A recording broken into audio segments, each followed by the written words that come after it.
Hey guys, we're back. We got the Reynad here. I heard you made some decks. One or two. One or two. Okay.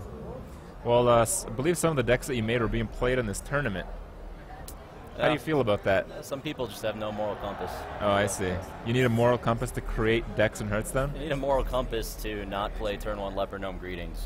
Oh, okay. Well, how do you feel that the metagame is pretty much like the control side and the aggro side with very little in between from what we've seen so far? That's kind of interesting. I think it's like... I think it's just because the metagame's still young, right? Like, it hasn't really been established what the best and broken decks are yet, so... You mean after the Hunter change? Yeah, exactly. Mm-hmm. And people haven't really adjusted to it yet, so because of that, a lot of people are just making really bad deck choices. And you're seeing, like... What do you think the second worst deck is that you've seen so far? That I've seen so far? Oh, we know the Drain Lock is the king so far. I saw Rekful's Seaman deck. That was a pretty good one. Okay, I don't know what that is. The Sea Giant Shaman. Oh, okay. Seaman. Yeah. Okay. It's good. It's like it's the deck that Europe and NA bots are using right now. And some of them get to Legend if they're lucky, I heard. Yeah, not even lucky. It has a really good win rate, apparently. It's a good deck. Yeah, I mean, it's probably the sketchiest one. I don't know. Shaman's probably the worst class. I didn't know that it actually ran 2 Sea Giants. I thought the bot version ran 1. Does it?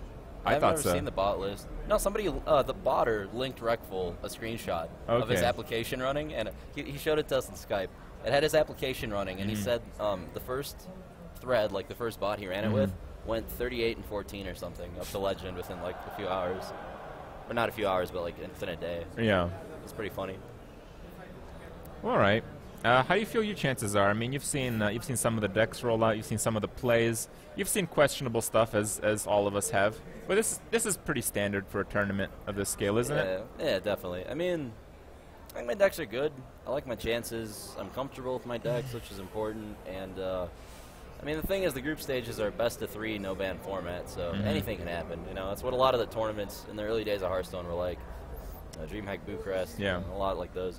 So I do think like it's anyone's game, but I think there's like a 50% chance that someone from our team wins. You were in an Ecops group, and he was quite confident that he was going to roll you over this time around. Did you ask him how that worked out for him the past couple of times? Yeah, apparently you did some epic comeback the last time you guys met. All skill. No, I mean both times we played, he was up in games. He was up like 2-1. My last deck was Handlock in the BlizzCon qualifiers. And then I swept with that, or like won the next 2 with that, having to beat Hunter. And then the other time, he played like Slow Paladin, and he beat my Hunter with it or something. And I played like this Undertaker Paladin deck that I ended up making a video about on our YouTube. But ended up coming back 2-0 with that, so I guess it's been close. It's been like very good games every time. But what do you think of Saviz's Pally that got absolutely destroyed by Miracle Rogue? Justice was served. Can't play shitty decks like that. You think it's a bad deck, or you think it's a bad matchup? Both. Yeah. I think Paladins has very few good matchups. It's really good if you're trying to beat Druid. That's what it's best at doing. But we haven't seen Druid or Warrior played yet. Yeah. And I think those are both like pretty close in terms of playstyle.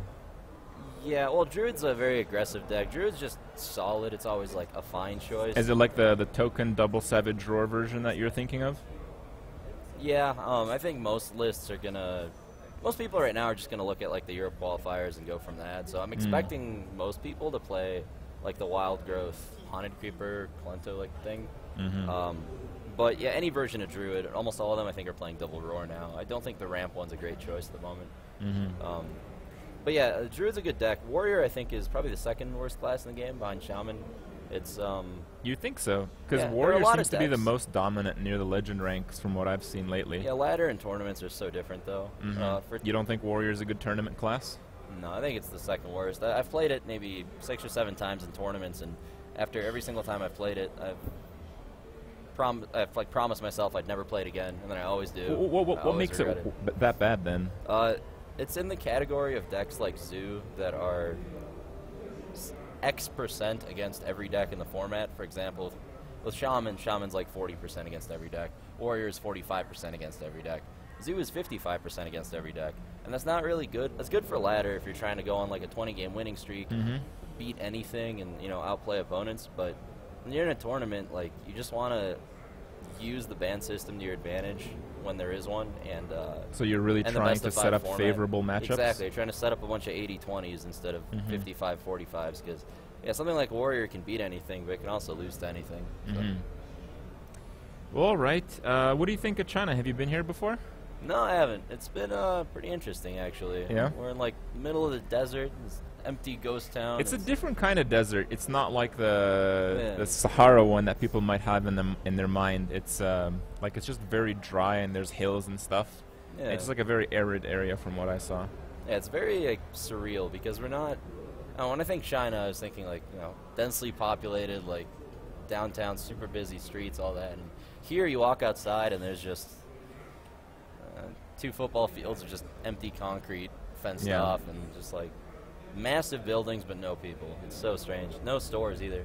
You can't like walk in anywhere and buy anything. Well, that might just be the immediate area. That might be true. Yeah, they do have like a shopping plaza. It's where I got the double OJ and mug deal for less than $1. You talked that up and I was so disappointed it wasn't. I thought it was walking distance here. It is. It's the next building over. Oh, really? Yeah. Which way do I... All right, tell me afterwards. I'm gonna go. Free mugs, guys. That's how you sweeten deals. 2-for-1 mug deal. Yeah. But I was told that the occupancy rate in the city is about 60%. So, I mean, it's empty when you compare it to, like, Western worlds. Usually the growth is slower. Yeah.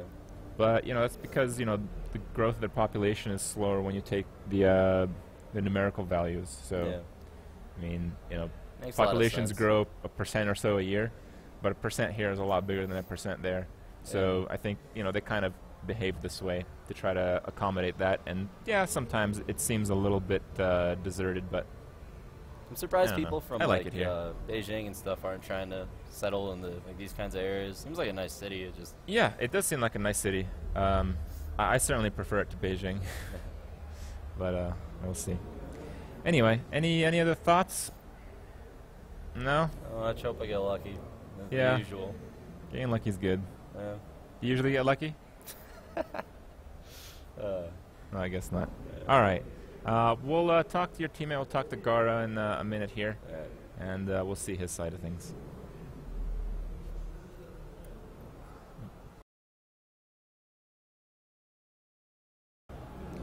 All right, guys. We are back. We got Gaara here. Hello. You doing good? I'm doing good. You made it. I made it. I told people on you. You missed the flight. People keep trolling me. When you live 5 minutes from the airport. Hey, Trump missed his flight by 17 hours.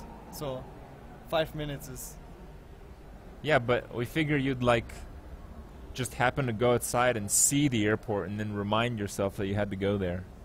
I was there. The security was trolling me. Oh, okay. Yeah. Yeah, it's someone else's fault. Yeah, of course. Yeah, I understand. Bad RNG that day. Yeah, something like that. Anyway, so with my view of things, my correlative things of how people who are good at games suck at real life, you should be doing pretty well in the tournament. Okay. Yeah. I like that. Yeah. The last time I cast an event was DreamHack Bucharest. You ended up winning that one. Oh, yeah. And when we met up again, you said I was your lucky charm. Oh, yeah. Yeah? Touch the crib. People don't believe me when I said, like, before I played in the tournament, I touched crib. That's why I won. Then everything made sense. Well, you ended up in the group with Noxious, You, Love, and Kit Kats. Yeah. How do you feel about that? Could have been worse, right? Could be worse, yeah. Yeah. Could be better? Yeah. Like, because we were, like, preparing together. Like, Kit Kats is also in Tempo Storm. Right. And he's very well prepared for the tournament. Like, really well prepared. And then, like, when you sit together, make the decks, it's always, like, this awkward feeling that we play against each other. I see. Second round. Well, we just saw the hype game a little while ago. Are you scared? You scared of Miracle Rogue? No. No? No. Oh, are you going to Wild Growth twice and play an Innervator Ancient of War and he doesn't have sap? Yeah, definitely. Okay. Every game. Okay. Yeah. That's pretty much what I remember seeing at Bucharest, Yeah. right? Yeah, we Yeah. will maybe see new stuff. Like I Mhm. always bring new stuff. It's like what I like about me. Like I'm very unpredictable. I play like all classes. Like it's very difficult to pick against me.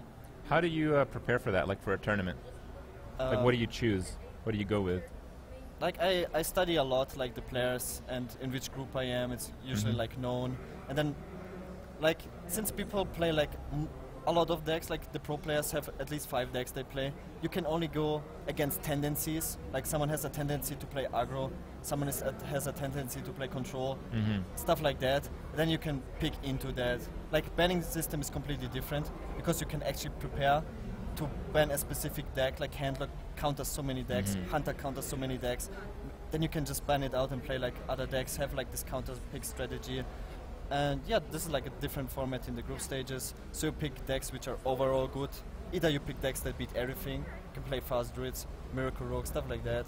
Well, seeing as you play all the classes, what do you think of Reynad's assessment of warrior and paladin and shaman being like really terrible for tournaments? Yeah, because they are. I think shaman is the weakest class. Not just because shaman is bad. It's just the other classes offer more. Like the usually Mhm. shaman has very weak turns. Like other classes just have like stronger turns for the same mana, and then Mhm. you have the overload.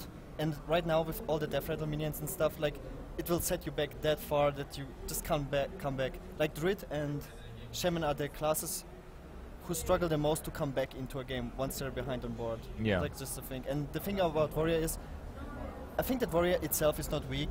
It's just that everyone knows almost every single card your opponent plays. I think that's Mhm. like a So it's easy to play around? yeah, it's a big weakness warrior has.